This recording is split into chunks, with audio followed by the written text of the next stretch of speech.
করে মুখ্যমন্ত্রীর বিরাট মিছিল এবং সেখানে পুলিশকে অশ্রাব্য ভাষায় গালিগালাজ করা অনুব্রত মণ্ডল থাকতে পারেন বলে খবর। দেখুন, অনুব্রত মণ্ডল থাকবেন কি থাকবেন না সেটা তো তৃণমূল কংগ্রেসের পলিটিক্যাল ডিসিশন। কিন্তু আমার প্রশ্ন হচ্ছে, বাঙালি অস্মিতা যদি শানি দিতে হয় তো প্রথমে সাকেত গোখলেকে রাজ্যসভা থেকে তাড়িয়ে দিন, তাড়িয়ে দিয়ে শান দিন, সেখানে একজন বাঙালিকে পাঠান। লোকসভাতে ইউসুফ পাঠানকে দিয়ে ইস্তফা করিয়ে কোনো ভারতীয় বাঙালি মুসলিমকে তার জায়গায় দাঁড় করান। কীর্তি আজাদ ঝাঁকে ইস্তফা করান, ইস্তফা দিয়ে তার জায়গায় কোনো বাঙালি তৃণমূল নেতাকে সেখানে দাঁড় করান, যিনি জিতলে তিনি লোকসভায় যাবেন। এমনকি শত্রুঘ্ন সিনহাকেও আমার মনে হয় তাহলে ইস্তফা দিয়ে তার জায়গায় বাঙালিকে দাঁড় করিয়ে বাঙালিকে পাঠানো উচিত তাকে লোকসভাতে। মুখে বাঙালির কথা বলবেন আর ভোটে দাঁড় করানোর সময় অন্য কোথা থেকে লোক ভাড়া করে আনবেন যারা হয় মারাঠি, না হয় বিহারি, এটা চলতে পারে না, না হয় গুজরাটি, এটা চলতে পারে না। আচ্ছা, আপনি তো পার্লামেন্ট যাচ্ছেন, 10টা 20-তে অভিষেক বন্দ্যোপাধ্যায় পার্লামেন্টে যাচ্ছেন, উনি বাংলা বলবেন আজকে সারাদিন সংসদে, শুনবেন নাকি সেই সব? কি বাংলা? না, বাংলা তো আমরাও ভাষণ দিয়েছি। আমরা তো উল্টো, আমি তো চ্যালেঞ্জ করেছি যে তৃণমূলের প্রত্যেকটি সাংসদ এই সেশনে একটি ভাষণ বাংলাতে দিক, কম করে। সব দিলে ভালো, কোনো অসুবিধা নেই।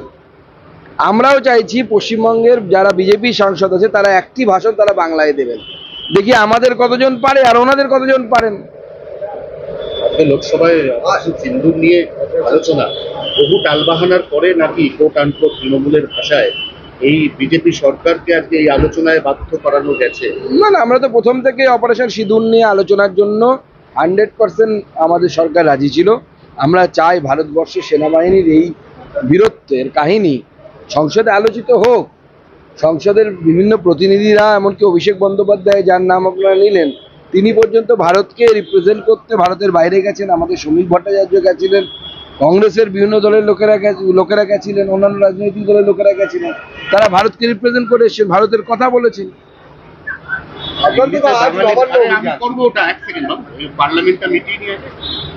দিল্লিতে বাঙালি নির্যাতন নিয়ে মুখ্যমন্ত্রী মমতা বন্দ্যোপাধ্যায় একটা পোস্ট করেছেন, সেখানে তিনি বলেছেন একজন শিশুও দিল্লি পুলিশের নৃশংসতার হাত থেকে নাকি রক্ষা পায়। দেখুন, প্রথম কথা হচ্ছে এর জন্য দায়ী যদি কেউ থাকে মমতা বন্দ্যোপাধ্যায়। আমি গতকালও আমার সবাই বলেছি যে যেভাবে বিহারের সার্টিফিকেট দেখলে একসময় লালু প্রসাদের আমলে বিহারের সার্টিফিকেট দেখলে বাংলায় আমরা সবাই সন্দেহ করতাম যে অরিজিনাল কিনা, মমতা বন্দ্যোপাধ্যায় পশ্চিমবঙ্গের আধার কার্ড ভোটার কার্ডকে সেই জায়গায় নামিয়ে এনেছে যে বাইরের লোকেরা সেই আধার কার্ড ভোটার কার্ড দেখলেই সন্দেহের বশে দেখছে। এই জন্য দায়ী কে? আর তৃণমূলের ভিডিও একটু অপেক্ষা করুন। এর আগে দুটো ভিডিও এই ধরনের অলরেডি প্রমাণিত হয়ে গেছে, ফেক ভিডিও ছড়ানোতে তৃণমূল কংগ্রেস এক্সপার্ট। এমনকি হরিয়ানার ছেলেগুলো মদ খেয়ে মাতলামি করছিল, তাদেরকে হরিয়ানার পুলিশই পিটিয়েছে।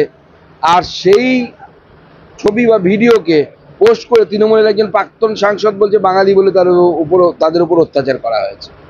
আজকে কারা বাঙালি, বাঙালি না, অর্থাৎ বাংলার অধিবাসী, বাঙালি তো বাংলাদেশেও আছে, তারাও বলে আমরা বাঙালি। কিন্তু আমার প্রশ্ন, যারা দুর্গা পুজোতে দুর্গা মাতা মায়ের প্রতিমা দেখলে হাত জোর করে, আর যারা দুর্গা প্রতিমা প্রত্যেকবার তাক করে থাকে যে এবার পুজোর সময় ভাঙচুর করব, তারা কি দুজনেই বাঙালি, একই বাঙালি? আজকে নবান্ন অভিযান, মঙ্গলাহাট সোমবার বসে না, তো মঙ্গলবার বসে। পুলিশ বলেছে মঙ্গলাহাটের ব্যবসাতে নাকি খুব ক্ষয়ক্ষতি হয়ে যাচ্ছে, অতএব অভিযানটায় পুলিশ অনুমতি দেয়নি। এই সত্ত্বেও কিন্তু অভিযান হবে। দেখুন, শান্তিপূর্ণ গণতান্ত্রিক আন্দোলন করার অধিকার ভারতবর্ষের প্রত্যেকটি মানুষের আছে।